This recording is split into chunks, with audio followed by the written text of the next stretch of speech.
ವಿಜಯೋ ವಿಷಮೋ ವಿಧಾತುಂ ನಿಶೇಷಂ ಆವರಣ ಶಕ್ತಿ ನಿವೃತ್ಯ ಭಾವೇ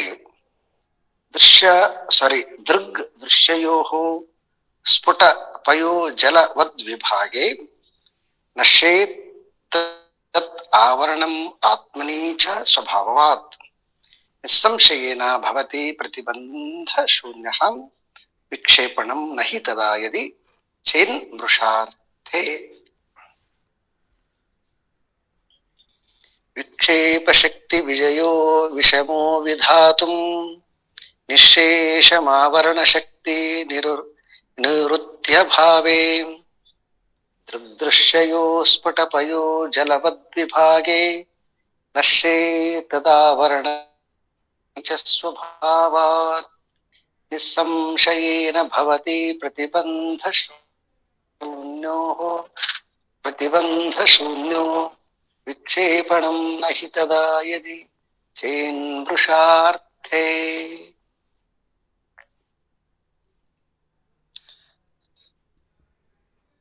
ಈ ಒಂದು ನಿಶ್ಚಲವಾಗಿರ್ತಕ್ಕಂತಹ ಮನಸ್ಸಿನ ಸ್ಥಿತಿಯನ್ನ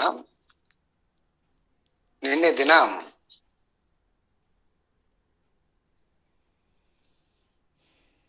ನಿರ್ವಿಕಲ್ಪ ಶಕ್ಯ ಕರ್ತುಂ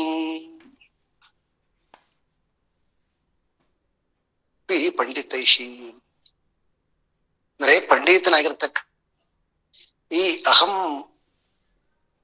ಆರೂಢ ಶಕ್ತಿ ಅಹಮೋ ವಿನಾಶ. ಆರೂಢ ಶಕ್ತಿ ಅಂತಂದ್ರೆ ಸ್ವಭಾವದಿಂದ ಎಷ್ಟು ಸ್ವಭಾವ ಅಂತಂದ್ರೆ ತಾನಂತರಾನಂತ ಭವಾಹಿ ವಾಸನ ಅಂತ ಅಂದ್ರೆ ಅನೇಕ ಕಾಲಗಳ ಅನುಭವದ ರೂಪವಾಗಿ ನಿಶ್ಚಯವಾಗಿರ್ತಕ್ಕಂತಹ ಸಂಸ್ಕಾರ ರೂಪದಲ್ಲಿರ್ತಕ್ಕಂತಹ ಈ ಅಹಂ ಅಂತಕ್ಕಂತಹದ್ದು ಅವನು ತತ್ವ ಚೆನ್ನಾಗಿ ಓದಿದವನಾಗಿರ್ಲಿ ಅಥವಾ ಪಂಡಿತನಾಗಿರ್ಲಿ ಅವ್ರಿಗೂ ಕೂಡ ಆ ನಿಶ್ಚಲತ್ವ ಬುದ್ಧಿ ಬರ್ಲಿಕ್ಕೆ ಸಾಧ್ಯ ಇಲ್ಲ. ಯಾಕೆ ಅಂತಂದ್ರೆ ಇಟ್ ಈಸ್ ವೆರಿ ಕ್ಲಿಯರ್ ಆಗಿ ಹೇಳ್ತಾ ಇದ್ದಾರೆ. ಸೊ ಯಾರು ಅದಕ್ಕೆ ಎಲಿಜಿಬಲ್ ಅಂತಂದ್ರೆ ಯಾರು ವಿಕಲ್ಪಗಳನ್ನ ದಾಟಿದ್ದಾನೋ ಅಂದ್ರೆ ಮನಸ್ಸಿನ ಅಹಂ ವೃತ್ತಿಯನ್ನ ದಾಟಿದ್ದಾನೋ ಅವನು ಮಾತ್ರ ನಿಶ್ಚಲ ಸ್ಥಿತಿಯನ್ನ ಪಡಲಿಕ್ಕೆ ಸಾಧ್ಯ. ತುಂಬಾ ಜನಕ್ಕೆ ಸರ್ ನನಗೆ ಆತ್ಮಜ್ಞಾನ ಆಗ್ಯದನ್ರಿ ಅಂತ ಕೇಳ್ತಿರ್ತಾರೆ. ಇಲ್ಲ ಯಾರೊಬ್ಬರು ನೀನ್ ಆತ್ಮಜ್ಞಾನ ಆಗಿದೆ ಅಂತಂದ್ರೆ ಖುಷಿ ಆಗುತ್ತೆ.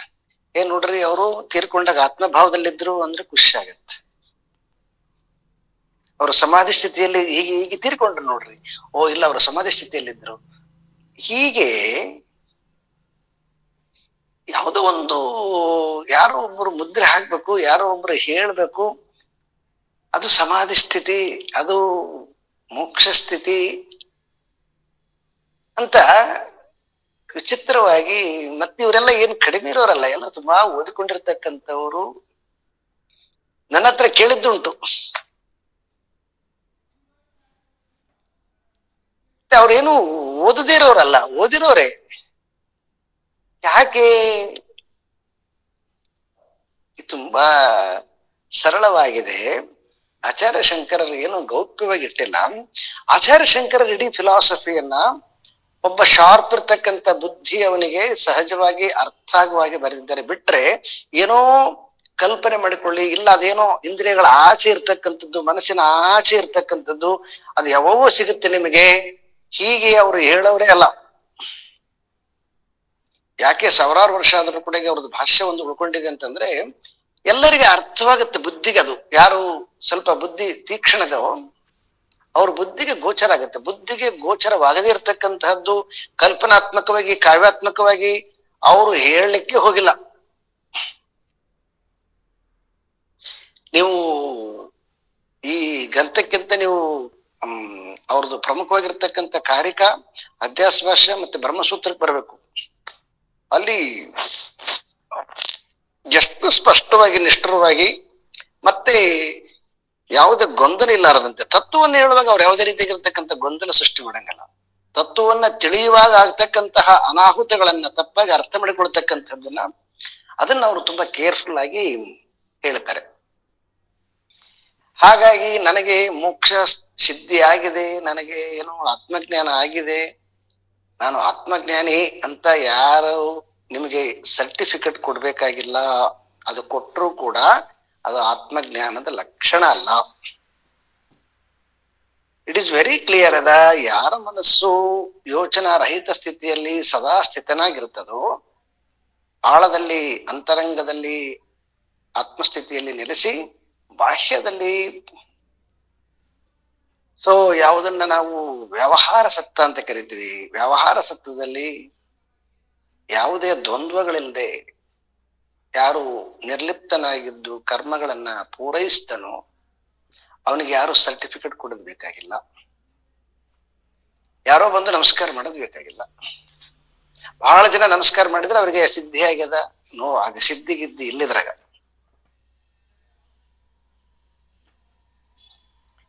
ಇಟ್ ಈಸ್ ವೆರಿ ಕ್ಲಿಯರ್ ಅದ. ದ್ವಂದ್ವ ಇರಬಾರ್ದು ಅವನಲ್ಲಿ. ಮತ್ತೆ ಯಾವಾಗಲೂ ಕೂಡ ಈ ಅಂತರಂಗದಲ್ಲಿ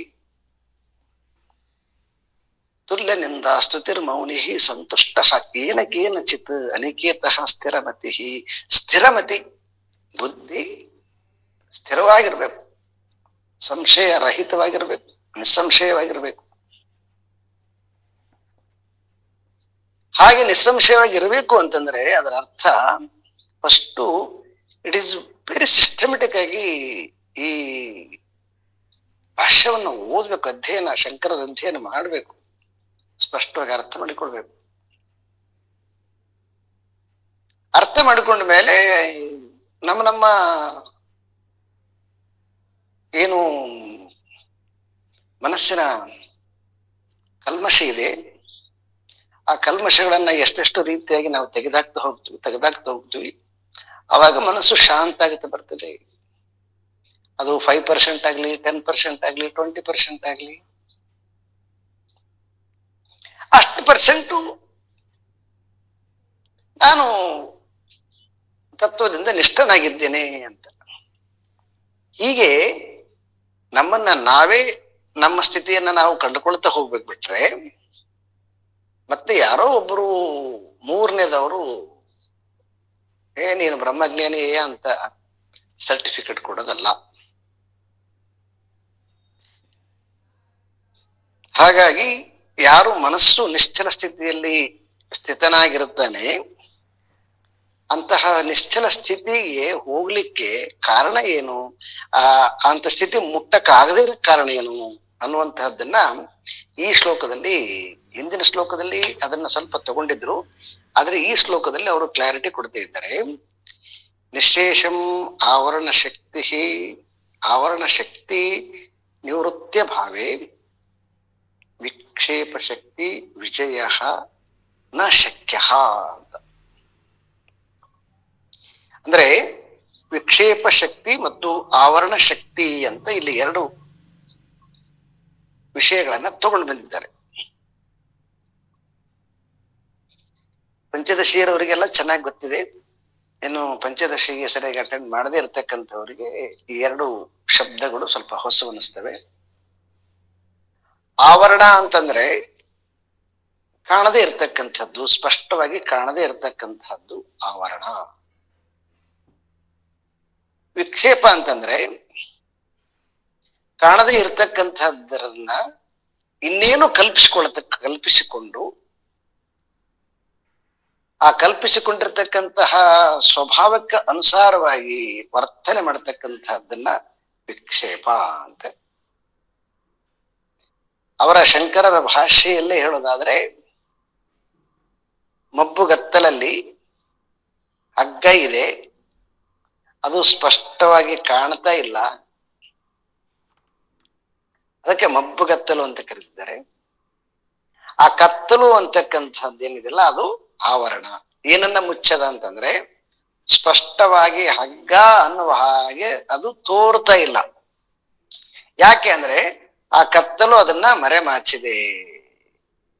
ಪೂರ್ಣ ಕತ್ತಲಿದ್ರೆ ನಮಗ್ ಸಂಶಯ ಇಲ್ಲ, ಇದನ್ನ ಬಹಳ ಚೆನ್ನಾಗಿ ಅರ್ಥ ಮಾಡ್ಕೋಬೇಕು.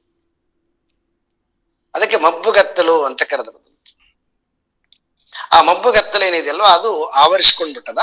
ಅದು ಆವರಿಸಿಕೊಂಡಿರ್ತಕ್ಕಂಥದ್ದಕ್ಕೆ ಆವರಣ. ಆವರಣ ಅಂತಂದ್ರೆ ಮುಚ್ಚಿರ್ತಕ್ಕಂಥದ್ದು ಅಂತ. ಈಗ ಮನುಷ್ಯ ಏನ್ ಮಾಡ್ತಾನೆ ಅಂತಂದ್ರೆ ಆ ಅರ್ಧ ರೀತಿಯಾಗಿ ಕಾಣತಕ್ಕಂತಹ, ಸ್ಪಷ್ಟವಾಗಿ ಕಾಣದೇ ಇರತಕ್ಕಂತಹ ಹಗ್ಗದ ಮೇಲೆ ಸಾಮೀಪ್ಯ ಆರೋಪ ಅಂತ ಕರಿತೀವಿ ನಾವು. ಅದನ್ನ ಪ್ರಮಾಣದಲ್ಲಿ ಉಪಮಾನ ಪ್ರಮಾಣ ಅಂತ ಕರಿತೀವಿ. ಅಂದ್ರೆ ಹತ್ತಿರವಾಗಿರ್ತಕ್ಕಂಥದ್ದು, ಹಗ್ಗಕ್ಕೆ ಹತ್ತಿರವಾಗಿರ್ತಕ್ಕಂತಹ ಒಂದು ವಸ್ತುವನ್ನ ಕಲ್ಪಿಸಿಕೊಳ್ತಕ್ಕಂಥದ್ದು, ಅದು ವಿಕ್ಷೇಪ ಅಂತ. ಕಲ್ಪಿಸಿಕೊಂಡು ಹೆದರಿಕೊಳ್ಳೋದು, ಗಾಬರಿ ಆಗೋದು, ಇನ್ನೇನೋ ಮಾಡೋದು, ಇದನ್ನೆಲ್ಲ ಏನಂತ ಕರೆದ್ರೆ ಇದನ್ನ ವಿಕ್ಷೇಪ ಅಂತ ಕರೆದ್ರೆ ಇದನ್ನ. ಅದಕ್ಕೆ ಮೊದಲು ಕಾರಣ ಏನಂತಂದ್ರೆ ಆವರಣ. ಅದಕ್ಕೆ ಇಲ್ಲಿ ಅವ್ರು ಬರೀತೇ ಇದ್ದಾರೆ, ವಿಕ್ಷೇಪವನ್ನ ನಾಶ ಮಾಡ್ಬೇಕು ಅಂತಂದ್ರೆ ನಾವು ಡೈರೆಕ್ಟ್ ಆಗಿ ವಿಕ್ಷೇಪವನ್ನ ನಾಶ ಮಾಡ್ಲಿಕ್ಕೆ ಇಂಪಾಸಿಬಲ್ ಅಂತಂತಾರೆ ಅವರು. ಸುಮ್ನಿರು, ಅದೇನು ಹಾವಲ್ಲ, ಯಾಕೆ ಹೆದರ್ಕೊಳ್ತೀಯ, ಅದು ಕಚ್ಚಿದ್ರೆ ಏನಾಗೋದಿಲ್ಲ, ನಾವು ಡಾಕ್ಟರ್ ಇದೀನಿ, ಇನ್ಯಾಕೆ ಯೋಚನೆ ಮಾಡ್ತೀಯ, ಡೋಂಟ್ ವರಿ ಅಂತ ಹೀಗೆ ಯಾವುದನ್ನ ಹಾವು ಅಂತ ಭ್ರಮಿಸಿಕೊಂಡು ಆ ಭ್ರಮದಲ್ಲಿ ಹೆದರಿಕೊಂಡಿದ್ದಾನೋ, ಹಾವಿನ ಬಗ್ಗೆ ನಿಮಗೆ ಎಷ್ಟೇ ಧೈರ್ಯ ಹಿಡಿದ್ರು ಕೂಡ ಅವನು ಅದರಿಂದ ಹೊರಗಡೆ ಬರಕ್ ಸಾಧ್ಯ ಆಗೋದಿಲ್ಲ. ಹಾಗಾಗಿ ವಿಕ್ಷೇಪವನ್ನ ನಾಶ ಮಾಡಕ್ ಸಾಧ್ಯ ಆಗೋದಿಲ್ಲ. ವಿಕ್ಷೇಪವನ್ನ ನಾಶ ಮಾಡ್ಬೇಕು ಅಂದ್ರೆ ಏನ್ ಮಾಡ್ಬೇಕು ಅಂತಂದ್ರೆ ನಿಶೇಷಂ ಆವರಣ. ಮೊದಲು ಆ ಆವರಣವನ್ನು ಬಿಡಿಸ್ಬೇಕು. ಏನ್ ಮಾಡ್ಬೇಕು ಅಂತಂದ್ರೆ ಅದು ಜಸ್ಟ್ ಒಂದು ಟಾರ್ಚ್ ಹಾಕ್ಬೇಕು. ಅದಕ್ಕೆ ಟಾರ್ಚ್ ಹಾಕ್ಬಿಟ್ವಿ ಅಂತಂದ್ರೆ ನೋಡ, ಇದು ಹಗ್ಗ, ಇದು ಹಾವಲ್ಲ ಅಂತ. ಅವಾಗ ನೀವು ವಿಕ್ಷೇಪನ ಮುಟ್ಟದೇ ಬೇಕಾಗಿಲ್ಲ. ವಿಕ್ಷೇಪ ತಾನೇ ಹೊರಟೋಗಿ ಬಿಡ್ತದೆ. ಯಾಕಂದ್ರೆ ಅದು ಇದ್ದೇ ಇಲ್ಲ, ಅದು ಕಲ್ಪಿಸ್ಕೊಂಡಿದ್ವಿ. ಅದು ಯಾವಾಗ ಕಲ್ಪಿಸ್ಕೊಂಡಿರ್ತಕ್ಕಂಥದ್ದು ಸ್ಪಷ್ಟವಾಗಿ ಅದು ಹಾವಲ್ಲ ಅಂತ ಗೊತ್ತಾಯ್ತು, ಅದು ಹಗ್ಗ ಅಂತ ಗೊತ್ತಾಯ್ತು, ಆಗ ವಿಕ್ಷೇಪ ಇರಕ್ಕೆ ಹೇಗೆ ಸಾಧ್ಯ? ಬಹಳ ಲಾಜಿಕ್ ಕೊಟ್ಟಿದ್ದಾರೆ ಶಂಕರ್. ಹಾಗೆ ಸಮಾಧಿ ಅಂದ್ರೆ ಏನು, ಆತ್ಮ ಅಂತಂದ್ರೆ ಏನು ಅಂತ ಸ್ಪಷ್ಟವಾದ ಜ್ಞಾನ ಇಲ್ಲದೆ ನೀವು ಏನೇ ಅಧ್ಯಯನ ಮಾಡಿದ್ರೂ, ಏನೇ ಜಪ ಮಾಡಿದ್ರೂ, ಏನೇ ತಪಸ್ಸು ಮಾಡಿದ್ರೂ, ಏನೇ ಶುದ್ಧೀಕರಣ ಮಾಡಿಕೊಂಡ್ರು ಕೂಡ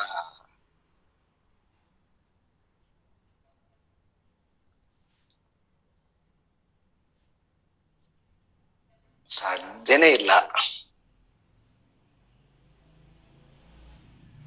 ಯೋಚನೆಗಳು ಬರದಂತೆ ಧ್ಯಾನ ಮಾಡಬೇಕು ಅಂತ ನೀವು ಎಷ್ಟೇ ಪ್ರಯತ್ನ ಮಾಡಿದರೂ ಕೂಡ ಅದು ಒಳಗಡೆಗೆ ಆ ತಪ್ಪು ಅಭಿಪ್ರಾಯದ ಏನು ಒಂದು ಅಜ್ಞಾನ ಇದೆಯೋ, ನಾನು ಅಂದ್ರೆ ಜೀವ ಅಂತಕ್ಕಂಥದ್ದು ಆ ಅಹಂ ಆವರಣ ಇದೆಯೋ, ಆ ಆವರಣ ಇರೋ ತನಕ ನಾನು ಸಿದ್ಧಿ ಪುರುಷ, ನಾನು 3 ಗಂಟೆ ಧ್ಯಾನ ಮಾಡ್ತೀನಿ, ಮತ್ತೆ ಇದೇ ರೀತಿಯಾಗಿರ್ತಕ್ಕಂತಹ ಇನ್ನೊಂದು ತರದ ವಿಕ್ಷೇಪನೆ ಉತ್ಪತ್ತಿ ಆಗುತ್ತೆ. ಬಿಟ್ರೆ ಸತ್ಯ ದರ್ಶನ ಅಂತೂ ಆಗಂಗಿಲ್ಲ.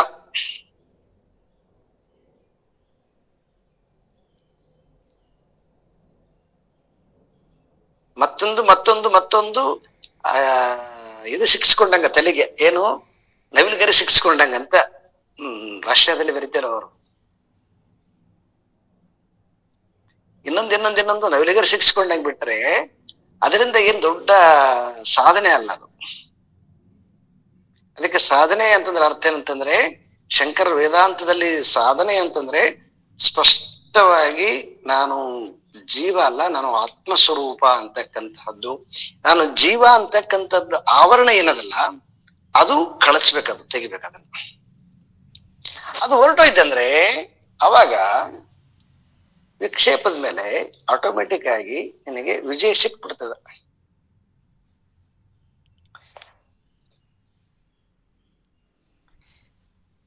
ದೃಶ್ಯಯೋಹು, ದೃಗ್ ಅಂದ್ರೆ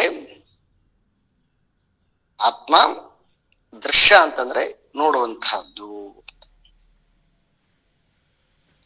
ದೃಕ್ ರೂಪ. ದೃಕ್ ಅಂದ್ರೆ ನೋಡುವವನು. ಯಾರು ನೋಡುವವನು ಅಂತಂದ್ರೆ ಎಲ್ಲವನ್ನ ನೋಡುವವನು ಜೀವ ಅಲ್ಲ, ಎಲ್ಲವನ್ನ ನೋಡ್ತಕ್ಕಂಥವನು ಆತ್ಮ.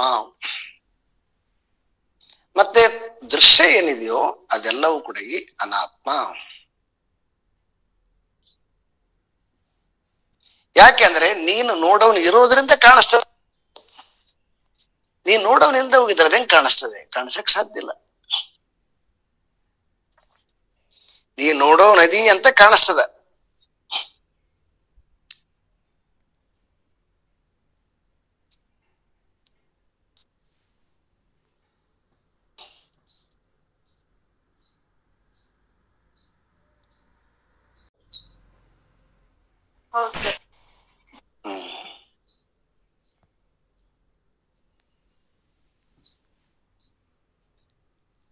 ಸೊ ಹಾಗಾಗಿ ದೃಶ್ಯ ಪ್ರಪಂಚ ಅಂತ ಏನು ಕರಿತೀವೋ ಆ ದೃಶ್ಯ ಪ್ರಪಂಚವನ್ನ ಅದನ್ನ ಚೇಂಜ್ ಮಾಡ್ಬೇಕು, ಇದನ್ನ ಚೇಂಜ್ ಮಾಡ್ಬೇಕು, ವಾಸ್ತವ್ಯ ಚೇಂಜ್ ಮಾಡ್ಬೇಕು, ಮನೆ ಚೇಂಜ್ ಮಾಡ್ಬೇಕು, ಮಲ್ಕೊಳ್ಳೋದು ಚೇಂಜ್ ಮಾಡ್ಬೇಕು, ಬೆಡ್ ಚೇಂಜ್ ಮಾಡ್ಬೇಕು, ಬೆಡ್ಶೀಟ್ ಚೇಂಜ್ ಮಾಡ್ಬೇಕು, ಈ ಕಡೆಗೆ ಫೋಟೋ ಇಟ್ಕೊಳ್ಬೇಕು.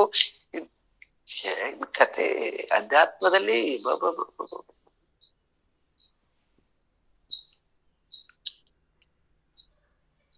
ಪಾಪ ನೀವೆಲ್ಲ ಯಾರ ಹೋಗಿಲ್ಲ ಕಡೆಗೆ,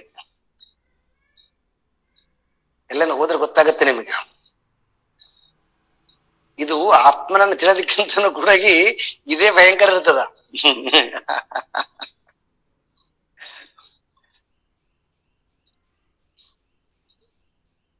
ನಿಮ್ಗೆ ಅದೇನ ಆ ಚಾನ್ಸ್ ಸಿಕ್ಕಿಲ್ಲ. ನಾವು ಕೆಲವೊಂದನ್ನೆಲ್ಲ ನೋಡಿದ್ದೀವಿ.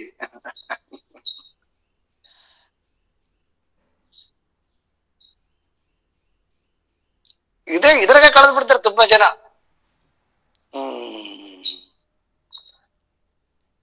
ವಿಚಾರ ಮಾತ್ರ ಏನು ರಿಯಾಲಿಟಿ ಗೊತ್ತಿರೋದಿಲ್ಲ.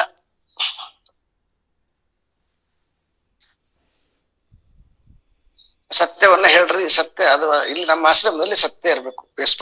ಸತ್ಯ ಬಿಟ್ಟರೆ ಬೇರೆ ಏನ್ ನುಡಿಬಾರದು. ಆ ಸತ್ಯವನ್ನ ಹೇಳದೆ ಆತ್ಮಸ್ಥಿತಿ, ಸರಳವಾಗಿರದೆ ಆತ್ಮಸ್ಥಿತಿ. ಕನಿಷ್ಠ ನೀವು ಕೂತ್ಕೊಂಡು 3 ಗಂಟೆ ಧ್ಯಾನ ಮಾಡ್ಬೇಕು, ಅದೇ ಆತ್ಮಸ್ಥಿತಿ ಅಂತ. ಹೀಗೆ ಅನೇಕ ರೀತಿಯಾಗಿರ್ತಕ್ಕಂತಹ ಮತ್ತೊಂದು ವಿಕ್ಷೇಪಗಳನ್ನೇ ಹಾಕ್ತಾರೆ. ಬಿಟ್ರೆ ಅಷ್ಟೇ. ಡ್ರೆಸ್ ಕೂಡ ಬೇರೆ ಬೇರೆ. ಇದು ಏನು, ಇದು ತುಂಬಾ ಸ್ಟ್ರಾಂಗ್ ಹಾವಲ್ಲ ಕಣೋ, ಇದು ನೀರ ಹಾವು, ಇದು ಕಚ್ಚಿದ್ರೆ ಏನಾಗೋದಿಲ್ಲ ಅಂತ ಹಾವನ್ನೇ ಮತ್ತೆ ಬೇರೆ ಬೇರೆ ರೀತಿಯಾಗಿ ಹೇಳೋದು. ಬಿಟ್ರೆ ಇಲ್ಲ, ಹಾವೇ ಇಲ್ಲ ಅಂತ ತೋರಿಸುವಂತಹ ವಿದ್ಯೆ ಯಾವಾಗ ಸಾಧ್ಯ ಆಗತ್ತಂದ್ರೆ ಯಾರು ಆವರಣವನ್ನ ಸರಿಸ್ತಾರೆ ಅವ್ರಿಗೆ ಸಾಧ್ಯ ಆಗತ್ತ. ಆವರಣವನ್ನ ಮುಟ್ಟದೆ ವಿಕ್ಷೇಪದಲ್ಲಿ ನೀವು ಏನೇ ದುಂಬರಾಟ ಹಾಕ್ರಿ, ಅದು ಇಂಪಾಸಿಬಲ್.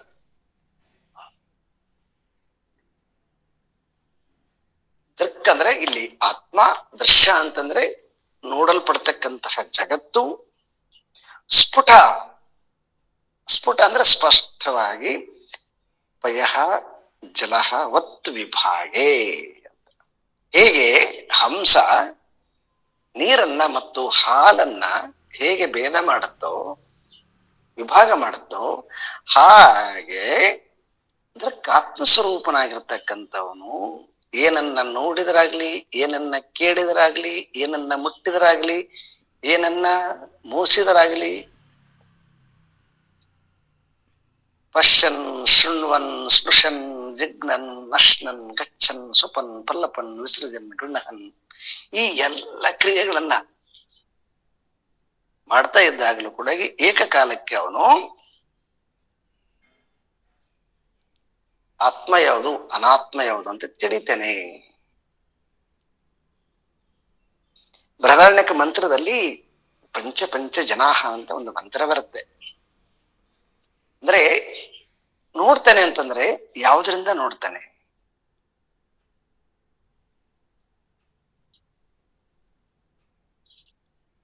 ಒಳಗಡೆಗೆ ಆತ್ಮ ಇರೋದರಿಂದ ಈ ಕಣ್ಣಿನ ಮುಖಾಂತರವಾಗಿ ನೋಡ್ತಾನೆ. ಕಣ್ಣಿನೊಳಗೆ ಕಣ್ಣೆದ್ದು ಕಾಣಲೇಕೆ ಅರಿಯರು ಅಂತ ಬಸವಣ್ಣವ್ರದ್ದು ವಚನ. ಕಿವಿಯೊಳಗೆ ಕಿವಿ ಇದ್ದು ಕೇಳಲೇಕೆ ಅರಿಯರು ಅಂತ. ಕೇನೇಷಿತಂ ದೃಶ್ಯತಂ ಮನಃ,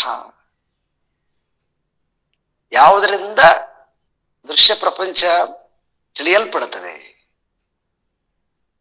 ಹೀಗೆ ಯಾವಾಗಲೂ ಕೂಡ ಆತ್ಮನಿಂದ ಕಣ್ಣು ನೋಡಲ್ಪಡುತ್ತದೆ, ಆತ್ಮನಿಂದ ಕಿವಿ ಕೇಳಲ್ಪಡುತ್ತದೆ, ಆತ್ಮನಿಂದ ಮೂಗು ಗ್ರಹಿಸಲ್ಪಡುತ್ತದೆ, ಆತ್ಮನಿಂದ ಸ್ಪರ್ಶ ತಂಪು ಬಿಸಿಯನ್ನ ಅನುಭವಿಸ್ತದೆ, ಆತ್ಮನಿಂದ ವಾಗೀಂದ್ರಿಯ ಮಾತಾಡುತ್ತದೆ, ಆತ್ಮನಿಂದ ಮನಸ್ಸು ವಿಚಾರ ಮಾಡುತ್ತದೆ, ಆತ್ಮನಿಂದ ಬುದ್ಧಿ ನಿಶ್ಚಯ ಮಾಡುತ್ತದೆ, ಆತ್ಮನಿಂದನೇ ಅಹಂ ಅಹಂ ಅಹಂ ಅಂತ ಇದು ಯಾವಾಗಲೂ ಕೂಡ ಸ್ಫುರಣ ಆಗ್ತದೆ.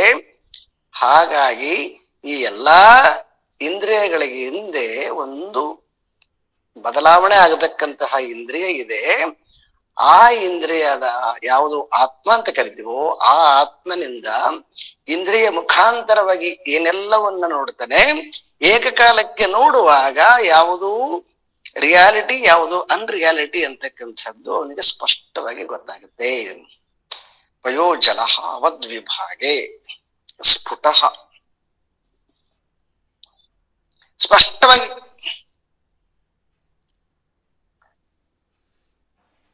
ಅವನಿಗೆ ಗೊತ್ತಾಗುತ್ತೆ. ಅವನಿಗೆ ಯಾಕೆ ಅಂತಂದ್ರೆ ಅವನು ಆ ಆವರಣ ಶಕ್ತಿಯನ್ನ ಕಳ್ಕೊಂಡಿದ್ದಾನೆ. ಹಾಗಾಗಿ ಹೊರಗಿನ ವ್ಯಾವಹಾರಿಕ ಸತ್ತವನ್ನ ಮಾಡ್ತಾನೆ.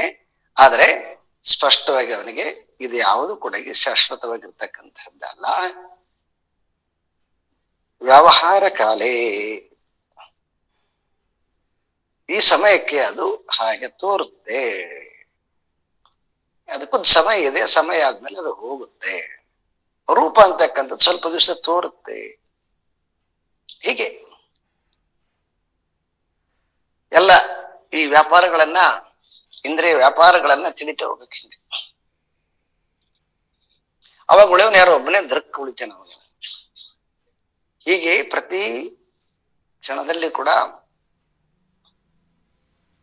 ಆತ್ಮಜ್ಞಾನದಲ್ಲಿದ್ದು ದೃಶ್ಯ ಪ್ರಪಂಚವನ್ನ ಹೇಗೆ ಹಂಸ ಹಾಲು ಮತ್ತು ನೀರನ್ನ ಬೇರ್ಪಡಿಸುತ್ತೋ ಹಾಗೆ ಎಲ್ಲದರಲ್ಲಿ ಕೂಡ ನಾನು ಆತ್ಮಸ್ವರೂಪನೇ, ಮತ್ತೆ ಇರೋದೆಲ್ಲವೂ ಕೂಡ ಆತ್ಮನಿಂದಲೇ ತೋರುತ್ತೆ, ಆತ್ಮನಿಂದಲೇ ಆ ರೂಪ, ಆ ಆತ್ಮನಿಂದಲೇ ಶಬ್ದ, ಆತ್ಮನಿಂದಲೇ ಸ್ಪರ್ಶ ಅಂತಕ್ಕಂಥದ್ದು. ಒಳಗೆ ಮತ್ತು ಹೊರಗೆ ಎರಡು ಬೇರೆ ಬೇರೆ ಇರೋದಿಲ್ಲ. ಒಳಗಡೆ ಯಾವುದು ನೋಡ್ಲಿಕ್ಕೆ ಸಾಧ್ಯನೋ ಆಗ ಹೊರಗಡೆಗೆ ಯಾವ್ದು ಅನುಭವ ಆಗ್ಲಿಕ್ಕೂ ಕೂಡ ಅದೇ ಆತ್ಮನೇ ಜಗತ್ತಾಗಿದ್ದಾನೆ ಅಂತ.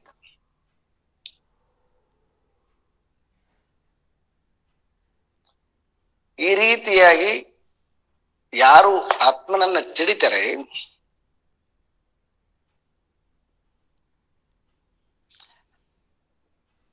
ನಶೇ ತತ್ ಆವರಣಂ ಆತ್ಮನಿ,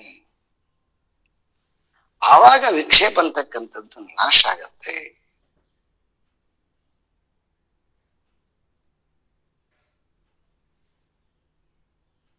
ಚ ಸ್ವಭಾವವಾತ್ ನಿಸ್ಸಂಶಯೇನ ಭವತಿ, ಆಗ ಈ ಆತ್ಮನಲ್ಲಿ ತೋರಿಕೊಂಡಿರ್ತಕ್ಕಂಥದ್ದು ಯಾವುದು ಅನಾತ್ಮ ಇದೆಯೋ ಆ ಅನಾತ್ಮ ಎಲ್ಲವೂ ಕೂಡ ತನ್ನಿಂದ ತಾನೇ ನಾಶವಾಗತ್ತೆ. ವಿಕ್ಷೇಪಣಂ ನಹಿ ಪ್ರತಿಬಂಧ ಶೂನ್ಯ, ವಿಕ್ಷೇಪಣ ಅಂತಕ್ಕಂಥದ್ದು ಸಂಪೂರ್ಣವಾಗಿ ನಾಶ ಆಗಿಬಿಡ್ತದೆ. ತದಾ ಯದಿ ಚೈನ್ ಅಂದ್ರೆ ಯಾವಾಗಲೂ ಕೂಡ ಅವನು ನಿಸ್ಸಂಶಯವಾಗಿ ಅರಿತಿರ್ತಾನೆ. ಮೃಷಾರ್ಥೆ ಅಂತಂದ್ರೆ ಇದೆಲ್ಲವೂ ಕೂಡ ಮಿಥ್ಯೆ ಆಗಿರ್ತಕ್ಕಂಥದ್ದು ಅನ್ನುವಂಥದ್ದನ್ನ ಸ್ಪಷ್ಟವಾಗಿ ತಿಳಿದಿರ್ತಾನೆ. ಆಗ ನಿಮಗೆ ವಿಕ್ಷೇಪ ಅಂತಕ್ಕಂಥದ್ದು ಇರ್ಲಿಕ್ಕೆ ಸಾಧ್ಯ ಇಲ್ಲ. ಯಾಕಂತಂದ್ರೆ ಅದು ವಿಕ್ಷೇಪ ಅಂತಕ್ಕಂಥದ್ದು ಕಲ್ಪಿತವಾಗಿರ್ತಕ್ಕಂಥದ್ದು. ಎಲ್ಲಿ ಕಲ್ಪಿತವಾಗ್ಯದ? ನಾನು ಜೀವ, ನಾನು ಶಾಶ್ವತವಾಗಿರಬೇಕು ಅಂತೇಳಿ ದೇಹವನ್ನ ಗಟ್ಟಿಗಿಡ್ಕೊಂಡಿರ್ತದೆ. ನನಗೆ ಒಳಗಡೆಗೆ ಸುಖ ಇಲ್ಲ, ಹೊರಗಡೆಗೆ ರೂಪದಿಂದ ಸುಖ ಆಗತ್ತೆ, ಶಬ್ದದಿಂದ ಸುಖವಾಗತ್ತೆ, ರುಚಿ ರುಚಿಯಾಗಿರೋದ್ರಿಂದ ಸುಖ ಆಗತ್ತೆ. ನಾನು ಅಸುಖಿ, ಈ ಇಂದ್ರಿಯಗಳ ಮುಖಾಂತರವಾಗಿ ಜಗತ್ತಿನ ಹೊರಗಡೆಗೆ ಶಬ್ದ ಸ್ಪರ್ಶ ರಸರೂಪ ಗಂಧಗಳನ್ನ ತಿನ್ನೋದ್ರಿಂದ ನನಗೆ ಸುಖ ಆಗತ್ತೆ ಅಂತಕ್ಕಂತಹ ಏನು ಮಿಥ್ಯಾಕಲ್ಪಿತವಾಗಿರ್ತಕ್ಕಂತಹ ಆವರಣ ಆವರಿಸಿಕೊಂಡಿದೆಯೋ ಆ ಆವರಣ ನಿವಾರಣೆ ಆಗ ತನಕ ಈ ವಿಕ್ಷೇಪವನ್ನ ಮುಟ್ಲಿಕ್ಕೆ ಸಾಧ್ಯ ಇಲ್ಲ. ಅದಕ್ಕೆ ನಾನು ಯಾವಾಗಲೂ ಕೂಡ ಈ ಪಾಠ ಮಾಡುವಾಗ ಹೀಗೆ ಮಾಡಿ ಹಾಗೆ ಮಾಡಿ ಸಾಧ್ಯ ಹೇಳದೇ ಇಲ್ಲ. ನಾನು ಇದನ್ನು ಕೇಳಿದ ಮೇಲೆ ಏನು ಸಂಸಾರದಲ್ಲಿ ಏನು ಎಷ್ಟು ವೈರಾಗ್ಯ ಬಂದದ, ಎಲ್ಲ ಹಿಂಗ್ ಪ್ರಾಕ್ಟೀಸ್ ಮಾಡಿ ನೋ ಎಲ್ಲ ಮಕ್ಕಳಾಟ ಆಗತ್ತೆ ಹಂಗ್ ಮಾಡುದು. ಅದಲ್ಲದು ಅದು ಯಾವ್ದನ್ನ ಹೆಂಗೆಂಗು ಏನು ಸರಿ ಮಾಡಕ್ಕೆ ಬದಲಾವಣೆ ಮಾಡಕ್ಕೆ ಬರೋದಿಲ್ಲ. ಅದು ಯಾಕಂತಂದ್ರೆ ಅದು ಕಲ್ಪನೆ, ಅದು ಅಜ್ಞಾನದಿಂದ ವ್ಯಾಮೋಹದಿಂದ ಬಿಂಬಿತ ಆಗಿರ್ತಕ್ಕಂಥದ್ದು. ಅದು ಆ ಬಿಂಬವನ್ನ ಏನ್ ಮಾಡ್ತೀಯ? ಬಿಂಬದೊಳಗೊಂದು ಪ್ರತಿಬಿಂಬ ಅಂತ, ಮನಸ್ಸಿನಲ್ಲಿ ಒಂದು ಬಿಂಬ ಅದ, ಹೊರಗಡೆಗೆ ಅದು ಪ್ರತಿಬಿಂಬ ಅದ. ಇದು ಗಂಡ ಅಂತಕ್ಕಂಥದ್ದು ಒಂದು ಬಿಂಬದ ಒಳಗಡೆಗೆ, ಅದ್ರ ಪ್ರತಿರೂಪ ವ್ಯಕ್ತಿ ಅದು. ಇದು ಹೆಂಡತಿ ಅಂತಕ್ಕಂಥದ್ದು ಒಂದು ಬಿಂಬ ಒಳಗಡೆ ಅದ, ಅದ್ರ ಪ್ರತಿರೂಪ ಅದೊಂದು ವ್ಯಕ್ತಿ ಹೊರಗಡೆಗೆ. ಹೊರಗಡೆ ಪ್ರತಿಬಿಂಬದಲ್ಲಿ ನೀನೇನ್ ಡ್ರೆಸ್ ಹಾಕ್ತೀಯ?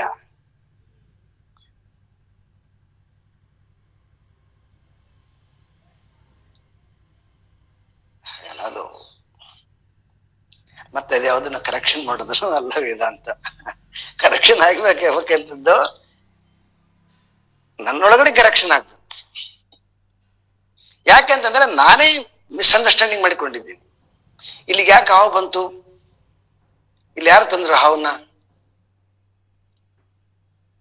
ಇಲ್ಲಿ ಡೋಂಟ್ ವರಿ, ನಾಳೆನ ಇದೇ ತರಕ್ ಬಂದ್ಬಿಟ್ರೆ ಏನ್ ಮಾಡೋದು? ತೊಂದ್ರೆ ಇಲ್ಲ. ಇಲ್ಲಿ ಯಾವಾಗಲೂ ಕೂಡ ಒಬ್ಬವನ್ನ ಹಾವಿಡಿಯವನ್ನ ತಂದು ನೇಮಿಸ್ಬಿಡೋಣ. ಇಲ್ಲಿ ಯಾವಾಗೆಲ್ಲ ಹಾವು ಬರ್ತಾವ್ ನಡ್ಕೊಂಡೋಗಿ ಸಾಯಿಸ್ತೇನೆ. ಇದಕ್ಕೆಲ್ಲ ಸೊಲ್ಯೂಷನ್ ಏನಪ್ಪ? ಹಗಲೊತ್ತು ಸಂಜೆಗತ್ನಲ್ಲಿ ಹಾವು ಬಂತು, ಸರಿ. ಈ ಕನಸನೇ ಬಂತಂದ್ರೆ ಏನ್ ಮಾಡ್ಬೇಕು? ಹೀಗೆ ಅದು ಸ್ಥೂಲವಾಗಿ ಆಗ್ಲಿ ಸೂಕ್ಷ್ಮವಾಗಿ ಆಗ್ಲಿ ಈ ಕಲ್ಪನಾ ಮನಸ್ಸು ಬಾಧಿಸ್ತಾ ಇರ್ತದೆ. ಅದನ್ನೇನೋ ಕರೆಕ್ಷನ್ ಮಾಡೋದ್ರಿಂದ ನಮ್ಮೊಳಗಡೆಗೆ ಏನೋ ಆನಂದ ಆಗುತ್ತೆ, ಸರಿಯಾದ ಸತ್ಯ ತಿಳಿಯುತ್ತೆ ಅಂತ ಅರ್ಥ ಅಲ್ಲ. ಹಾಗಾಗಿ ನಮಗೆ ಸ್ಪಷ್ಟವಾಗಿ ನಾನು ಆತ್ಮಸ್ವರೂಪ ಅಂತಕ್ಕಂಥದ್ದು ಫಸ್ಟ್ ಜ್ಞಾನ ಬರಬೇಕು. ಈ ಜ್ಞಾನವನ್ನ ನಿಸ್ಸಂಶಯವಾಗಿ ಅದನ್ನ ಸ್ಥಿತನಾಗಕ್ಕೋಸ್ಕರ ಸಲುವಾಗಿ ಈ ಜೀವನ ಪೂರ್ತಿ 10 ಜನ್ಮ ಆದ್ರೂ ಓದೋಣ, ತೊಂದರೆ ಇಲ್ಲ. ಅದ್ರಲ್ಲೇನ್ ಪ್ರಶ್ನೆ ಇಲ್ಲ.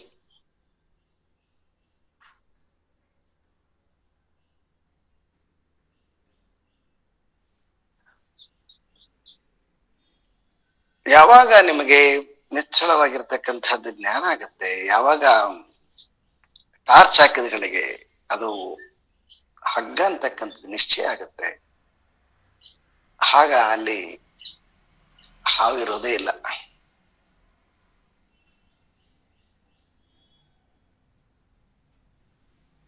ಸೊ ಹಾಗಾಗಿ ಈ ಆವರಣ ಮತ್ತು ವಿಕ್ಷೇಪ, ಈ ಆವರಣ ಮತ್ತು ವಿಕ್ಷೇಪ, ಈ ವಿಕ್ಷೇಪದಿಂದನೇ ಮನಸ್ಸು ನಿಶ್ಚಲವಾಗಿ ಇರ್ಲಿಕ್ಕೆ ಸಾಧ್ಯ ಆಗೋದಿಲ್ಲ. ಆದ್ರೆ ವಿಕ್ಷೇಪವನ್ನ ಸರಿ ಮಾಡ್ಬೇಕಂತ ಹೇಳಿ ಆಹಾರವನ್ನ ಸರಿ ಮಾಡಿಕೊಳ್ಳೋದಾಗ್ಲಿ, ಪ್ರಾಣಾಯಾಮ ಮಾಡೋದಾಗ್ಲಿ, ಇನ್ನೊಂದಿಷ್ಟು ಪ್ರಾಕ್ಟೀಸ್ ಮಾಡೋದಾಗ್ಲಿ, ಅದೆಲ್ಲ ತಪ್ಪಂತ ಹೇಳ್ತಾ ಇಲ್ಲ. ಆದರೆ ಅಷ್ಟರಿಂದ ನಾವು ವಿಕ್ಷೇಪವನ್ನ ನಾಶ ಮಾಡಕ್ ಸಾಧ್ಯ ಇಲ್ಲ. ಹಾಗಾಗಿ ಪತಂಜಲಿ ಅವರು ಕೊನೆಗೆ ಸಮಾಧಿಯನ್ನ, ನಿರ್ವಿಕಲ್ಪ ಸಮಾಧಿಯನ್ನ ಪಡಿಬೇಕಾದಾಗ 9 ಅಂತರಾಯಗಳನ್ನ ಹೇಳ್ತಾರ. ಆ 9 ಅಂತರಾಯಗಳಲ್ಲಿ ಎಲ್ಲೋ ಒಂದು ಕಡೆಗೆ ಅಲ್ಲೆಲ್ಲನೋ ಮಿಸ್ಟೇಕ್ ಆಗಿರ್ತದಂತ ಮತ್ತೆ ಪುನಃ ವಾಪಸ್ ಕರ್ಕೊಂಡ್ ಬರ್ತಾರೆ ಶಾಸ್ತ್ರಕ್ಕೆ, ಅವರು ಸೂತ್ರಕ್ಕ.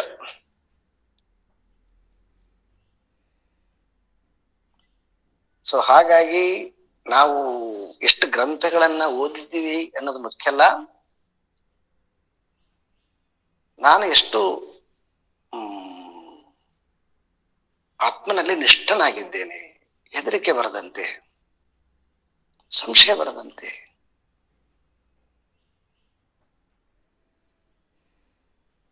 ನಮಗೆ ಸುಮ್ಮನೆ ನಾನು ಹೇಳೋದಿಲ್ಲ.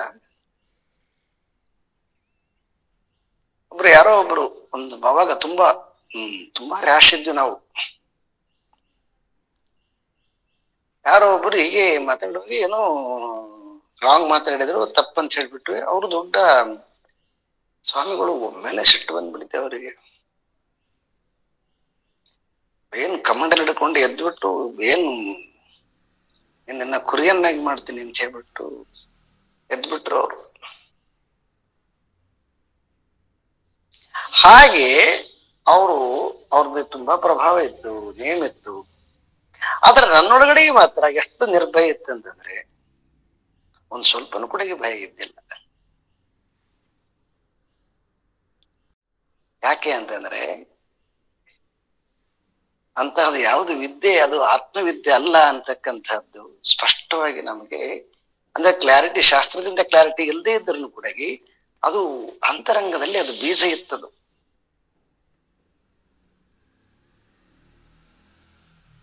ಹಾಗೆ ಈ ಆತ್ಮನ ಬೀಜವನ್ನ ಹಾಕ್ಬೇಕು ನಾವು. ಈಗ ಏನು ಸಂಸಾರದ ಬೀಜನ ಹಾಕಿದ್ದೇವಲ್ವಾ, ಅದ್ರ ಜೊತೆಗೆ ಈ ಆತ್ಮ ಬೀಜವನ್ನ ಹಾಕ್ತಾ ಹೋಗ್ಬೇಕು. ಈ ಆತ್ಮ ಬೀಜ ನಿಧಾನವಾಗಿ ಅದು ಒಂದೊಂದೇ ಸಂಸ್ಕಾರಗಳು ಬೆಳೀತಾ ಬರ್ತವೆ. ಆಗ ಮುಂದೊಂದು ದಿವಸ ಅದು ಅದೇ ರಿಯಲ್ ಸ್ವರೂಪ ಆಗಿಬಿಡ್ತದೆ. ಆ ಸ್ವರೂಪವನ್ನ ಪಡೆದುಕೊಳ್ಳಲಿಕ್ಕೆ ಆಚಾರ್ಯ ಶಂಕರರು ಇಲ್ಲಿ ಪ್ರಯೋಗ ಮಾಡಿರ್ತಕ್ಕಂಥದ್ದು ಏನಿದ್ರದು ರಹಸ್ಯ ಅಂತ ಹೇಳಿದ್ರಲ್ವಾ. ಏನ್ ರಹಸ್ಯ ಅಂತಂದ್ರೆ ಈ ಆವರಣವೇ ನಮಗೆ ಅಡ್ಡಿಯಾಗಿರ್ತಕ್ಕಂಥದ್ದು. ಮೊದಲು ಆವರಣದ ಪರದೆಯನ್ನ ಅನಾವರಣಗೊಳಿಸಬೇಕು. ಅನಾವರಣಗೊಳಿಸಿದಾಗ ಅವಾಗ ವಿಕ್ಷೇಪ ಅಂತಕ್ಕಂಥದ್ದು ಇರಕ್ ಸಾಧ್ಯನೇ ಇಲ್ಲ. ಓಂ ಪೂರ್ಣಮದಃ ಪೂರ್ಣಮಿದಂ ಪೂರ್ಣಾತ್ ಪೂರ್ಣಮುದಚ್ಯತೆ ಪೂರ್ಣಸ್ಯ ಪೂರ್ಣಮಾದಾಯ ಪೂರ್ಣಮೇವಾವಶಿಷ್ಯತೆ. ಓಂ ಶಾಂತಿ ಶಾಂತಿ ಶಾಂತಿ. ಹರಿ ಓಂ. ಶ್ರೀ ಗುರುಭ್ಯೋ ನಮಃ. ಹರಿ ಓಂ.